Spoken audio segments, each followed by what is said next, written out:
All right, folks, ready for a deep dive? We're tackling something really cool today, something that could give you a real edge in your government exam prep. I'm intrigued. Lay it on me. Okay, think about this. Hmm? What if we could learn, not just from textbooks and all that, but from people who are already out there, acing the game? We're talking about the 2024 National Panchayat Awards. Ah, yes, the National Panchayat Awards. I see where you're going with this. Exactly. Fresh insights right from the source.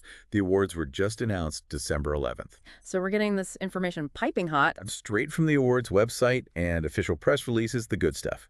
And here's a fun fact for you. The awards are usually announced on National Panchayati Raj Day, April 24th. But, this year, with the elections and everything, They had to shift things around. yeah, they bumped it up. But before we get into the nitty-gritty, could you give us a little background on why these awards matter so much, especially for our listeners who are prepping for those exams? Absolutely. So the National Panchayat Awards, they're not just about, giving out trophies. They're really about understanding how Indian governance works at the very foundation. Like a building block. Yeah, exactly. And to really grasp this, we have to go back to 1992, the 73rd Amendment to the Constitution. This is a big one, right? Huge. It was a game changer. It gave constitutional status to panchayats. Panchayats, for those who might be new to this. It's like, imagine if villages had more control over their own destinies. That's basically what the 73rd Amendment did. Gave them the power. The power, yes, decentralized things, gave panchayats the authority to manage their own affairs, like local development projects, welfare programs, that kind of thing. Okay, so that's why understanding panchayats is crucial for anyone tackling those government exams. You got it. Questions on local governance, decentralization, all that, it's all connector. And these awards, it's like they're giving us a sneak peek into how these concepts actually work out in the field. Exactly. And this year, almost 200,000 panchayats participated. Wow, that's a lot of panchayats. It's amazing, isn't it? And you know what's even more inspiring? 42% of the winning panchayats were led by women. Whoa, that's fantastic. A real testament to the progress we're making in women's empowerment. Absolutely. And speaking of things that are likely to pop up on your exams, You're thinking social justice. and gender equality, these themes are everywhere these days. Definitely. All right, let's talk about the awards themselves, the different categories. Now, some of these names are, well, they're a mouthful, like the Deen Dayal Upadhyaya Panchayat Satat Vikas Puraskar, or DDU PSVP for short. DDU PSVP, yeah, a bit of a tongue twister. But essentially, it recognizes excellence in those core areas of development, Like what kinds of things? like reducing poverty, improving education and healthcare, building infrastructure. It's about taking a holistic view of a panchayat's performance. So it's not just one thing, it's the whole package. A whole package, yes.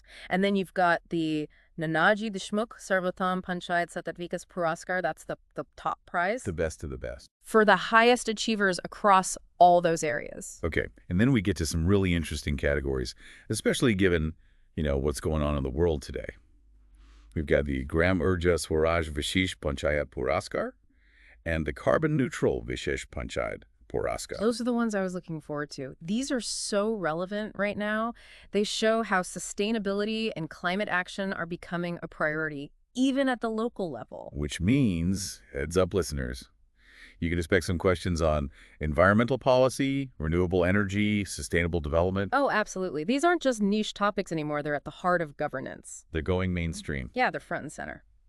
All right, but before we get to the actual winners and what they did, let's talk about the selection process itself, how these panchayats are actually chosen.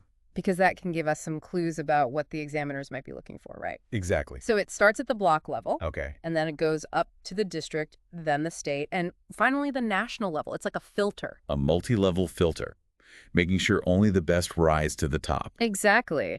And at each level, they don't just, pick names out of a hat.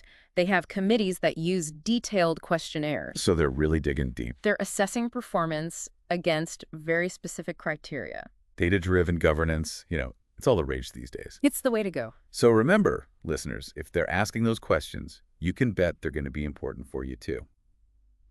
Now, in our next part, we're going to dive into that winner's circle, see what these amazing panchayats actually accomplished.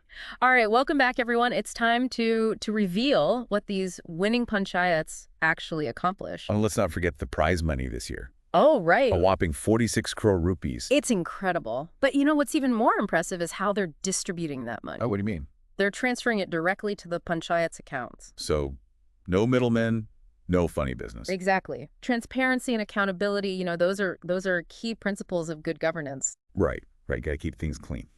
So let's jump into some specific achievements, stuff that our listeners can really use for their exam prep. Good idea. We were talking about those unique categories earlier, the carbon neutral and Gram Urja Swaraj awards, right? Maharashtra, Odisha, they really killed it this year. Yeah, they've got some really forward-thinking policies, especially when it comes to renewable energy. Like what kinds of things? Well, Odisha, for example, they've been pushing solar-powered irrigation pumps. So they're tackling two things at once. Exactly. Energy and agriculture, it's a brilliant strategy. And I heard Tripura is doing some cool things with biogas. Oh, yeah. They're turning waste into energy. It's fantastic. Talk about turning trash into treasure. But let's get even more specific, something our listeners can really connect with. Okay, I like it. Let's say let's say you're from Andhra Pradesh and you're studying for the state public service exam. All right, I'm following you. One of the winning panchayats there, they totally revamped their sanitation. Yeah. They achieved 100% open defecation-free status, and get this, they implemented a whole system for waste segregation and composting.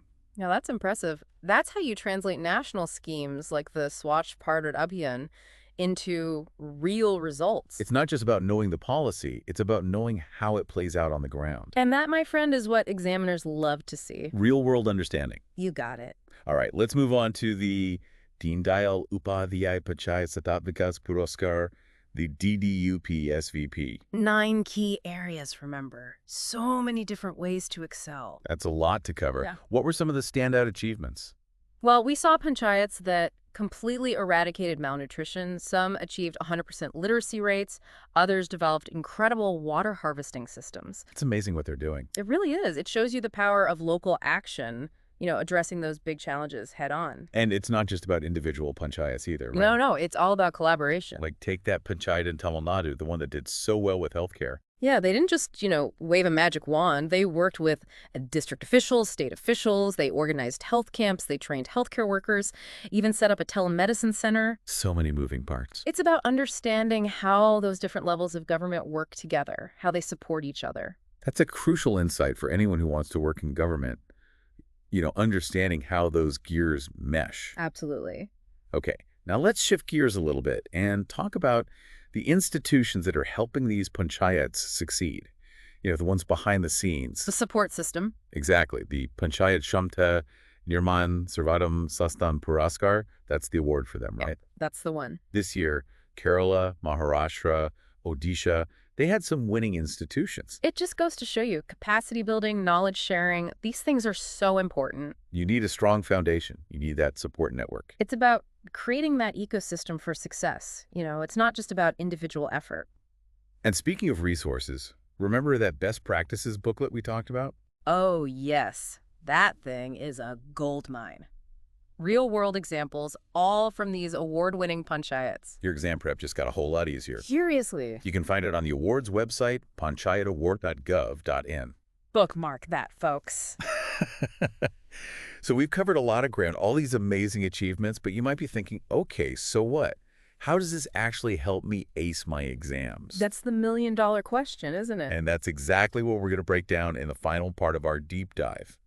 Okay, so let's talk exam success. We've seen what these panchayats have done, but how does it all connect to you acing those government exams? It's all about understanding the bigger picture. These awards, they're not just about rural development. They highlight what the government's focusing on, the challenges at the grassroots, the solutions, It's like a roadmap. Yeah. And that kind of understanding is what examiners are looking for. They want to see that you can connect the dots. It's not just memorizing facts, but actually get it. Right. So, rapid fire recap. Key takeaways for our listeners. First, those 9 thematic areas from the awards. Poverty, health, infrastructure, women's empowerment. It's basically your exam syllabus. It's like a cheat sheet, but a legit one. Exactly. Second, those amazing achievements. They're your secret weapon for awesome answers. Instead of saying, India is promoting renewable energy, you can say that Panchayat in Odisha, they achieved 100% electrification using solar, wind, and biogas. Boom. Mic drop. You've done your research, that you're not just repeating textbook stuff. Real-world examples, they make all the difference. You bring it to life. And third, remember how we talked about that Panchayat in Tamil Nadu that nailed healthcare? They worked with the district, the state. It was a team effort. Governance is a team sport. You got to know how all those levels connect. Absolutely. And finally, don't forget the inspiration factor. These Panchayats did incredible things, often with very little. It's proof that positive change is possible. So let that fuel you, keep you going when you're studying late at night. It's like if they can do it, you can ace that exam. So there you have it, folks. Success leaves clues, and those award-winning Panchayats, they left a whole trail. Now it's your turn. Take that inspiration. Use it to crush those exams. If you like this deep dive, hit that subscribe button, smash that like button. We'll be back with more insights to help you turn real-world events into exam success. Keep learning, keep striving, and we'll catch you in the next one.